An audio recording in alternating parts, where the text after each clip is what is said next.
So hello guys and welcome to VP Mantra. आप सबकी जानकारी के लिए बता दें कि एक दवा जो आप मेडिकल स्टोर में मार्केट से खरीदते हैं, उसकी खोज, उसकी डिस्कवरी होने के बाद उसे मार्केट में आने में लगभग कम से कम 14 साल लग जाते हैं। इस पीरियड के दौरान बहुत सारी गतिविधियां होती हैं, जिसमें से एक महत्वपूर्ण होती है क्लिनिकल ट्रायल। अब क्लिनिकल ट्रायल के बारे में अगर मैं संक्षिप्त में कहूं या ब्रीफ में कहूं, तो क्लिनिकल ट्रायल्स में जनरली सबसे पहले एक ड्रग के मॉलिक्यूल को खोजा जाता है और फिर उसे यह डिसाइड किया जाता है कि मार्केट में वो किस रूप में मिलेगी, मतलब टैबलेट, कैप्सूल, सिरप इत्यादि। फिर इसके बाद इसका छोटा स्केल बना करके एनिमल्स और ह्यूमंस के ऊपर ट्रायल किया जाता है कि ये ड्रग ये मेडिसिन कितनी इफेक्टिव है और अगर उसके कोई साइड इफेक्ट हैं तो कितने गंभीर। ये सब कुछ क्लिनिकल ट्रायल के अंदर होता है। और क्लिनिकल ट्रायल में जो लोग काम करते हैं वो क्लिनिकल रिसर्च, उन्हें क्लिनिकल रिसर्च का ज्ञान होना, नॉलेज होना, इंफॉर्मेशन होना बेहद जरूरी होता है। और फॉर्चुनेटली इसके लिए क्लिनिकल रिसर्च के लिए भारत में बहुत सारी कोर्सेस अवेलेबल हैं, जिसमें से कुछ प्रोमिनेंट के बारे में इस वीडियो के माध्यम से हम जानेंगे कि क्लिनिकल रिसर्च का कोर्स करके आप कैसे क्लिनिकल ट्रायल्स में अपना करियर बना सकते हैं। इसकी सबसे बड़ी खासियत यह है कि आपका ग्रेजुएशन या डिप्लोमा कोई भी स्ट्रीम से हो तो भी आप क्लिनिकल ट्रायल्स में कर सकते हैं। तो आइए चलते हैं अब स्क्रीन के ऊपर और देखते हैं उन कोर्सेज के बारे में। कोर्स डिटेल्स की बात करें तो सबसे पहले जो कोर्स है दैट इज दी, अगर हम अभी स्टार्ट से शुरू करें, मतलब जो ईयर वाइज के हिसाब से, तो सबसे पहला है सर्टिफिकेट इन क्लिनिकल रिसर्च, जिसमें कि 12th पास करने के बाद साइंस स्ट्रीम अगर आपका है तो डायरेक्टली आप 6 महीने का ये कोर्स परस्यू कर सकते हैं। नेक्स्ट इसके बाद आता है post graduation diploma in clinical research, जो कि 1 साल का होता है और इसके लिए बैचलर डिग्री आवश्यक है या फिर डिप्लोमा अगर आपने क्लिनिकल रिसर्च किया हुआ है। नेक्स्ट जो सबसे पॉपुलर कोर्स है वो है bachelor of science in clinical research, that is BSc in clinical research, जो कि 3 साल का है और साइंस बैकग्राउंड से 50% के साथ अगर 12th आप करते हैं तो आप इसे कर सकते हैं। Next is the master of science in clinical research and 2 साल का है और बैचलर डिग्री अगर आपकी बायोलॉजिकल साइंस किसी भी स्ट्रीम से है। ये मैंने जो पॉइंट कहा था। इसके बाद then will move on to, अगर हम जो सिलेबस है अगर उसका ब्रीफ में हम देखें, सिलेबस में जो यूजी कोर्स है that is BSc in clinical research को मैंने पिकअप किया है। उसमें अगर हम देखें तो सेमेस्टर 1 में कुछ बेसिक फंडामेंटल चीजें हैं, spoken English, management concept, fundamentals, clinical introduction to health care etcetera.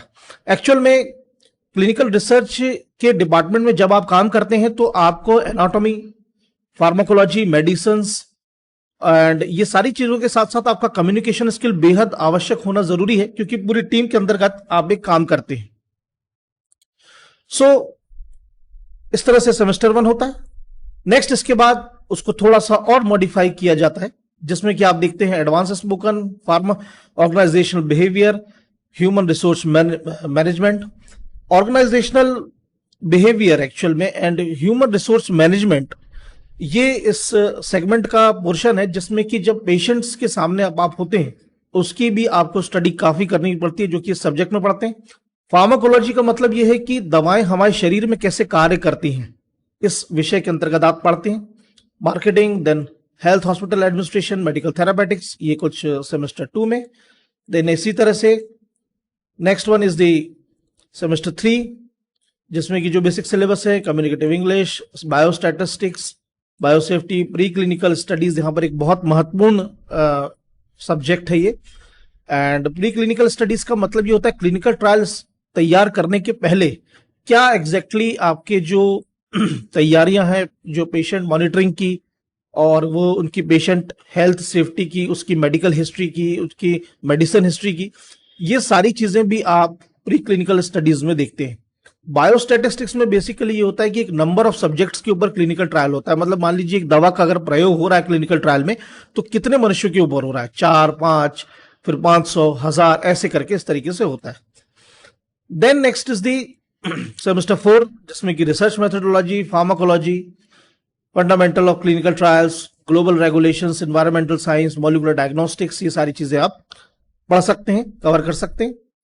Then comes to the semester 5, उसमें भी fundamental of pharmacovigilance, clinical data, project management, health care administration.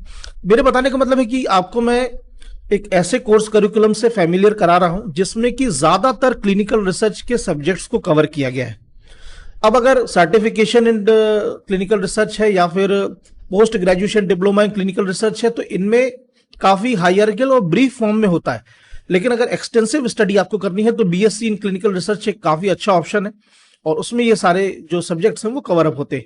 In subjects के माध्यम से आप जो दूसरे पाठ्यक्रम है, यानी जो हमने स्टार्टिंग की स्लाइड में देखे थे नंबर ऑफ कोर्सेज में, उनका आप एक आइडिया लगा सकते हैं। इसके बाद सेमेस्टर 6 जो आखिरी होता है, इसमें आपको मेजर प्रोजेक्ट और अपना रिसर्च प्रोजेक्ट तैयार करना होता है। सारी डिटेल्स पढ़ते हैं। अगर मैं संक्षिप्त में या ब्रीफ में कहूं तो क्लिनिकल रिसर्च में वो सारी स्टडी आप करते हैं कि जब ह्यूमंस के ऊपर लॉन्च होने के पहले वाली दवा का प्रयोग किया जाता है, वो सारी चीजें आप पढ़ते हैं। तो pharmacology, medical science, human anatomy and physiology plus pharmacy, इन सब का एमलगेमेशन यानी कि कॉम्बिनेशन है द क्लिनिकल रिसर्च के courses. Now coming to some of the important prominent points, वो ये कि अगर ऑप्शन का मतलब ये है कि जो सबसे बड़ा प्लस पॉइंट है कि अगर आपने किसी भी साइंस स्ट्रीम से अपनी ग्रेजुएशन करी है और आप क्लिनिकल रिसर्च में अपना करियर बनाना चाहते हैं, तो डेफिनेटली कोर्सेज जैसे कि एमएससी इन क्लिनिकल रिसर्च या फिर post graduation diploma in clinical research आप कर सकते हैं। फॉर एग्जांपल, आपने बैचलर ऑफ फार्मेसी करी है, डिप्लोमा इन फार्मेसी किया है, या बीएससी इन एग्रीकल्चर किया है, या बीएससी इन साइंस करी है, तो भी अगर आप इसमें फील्ड में जाना चाहते हैं तो आप अपना करियर बना सकते हैं।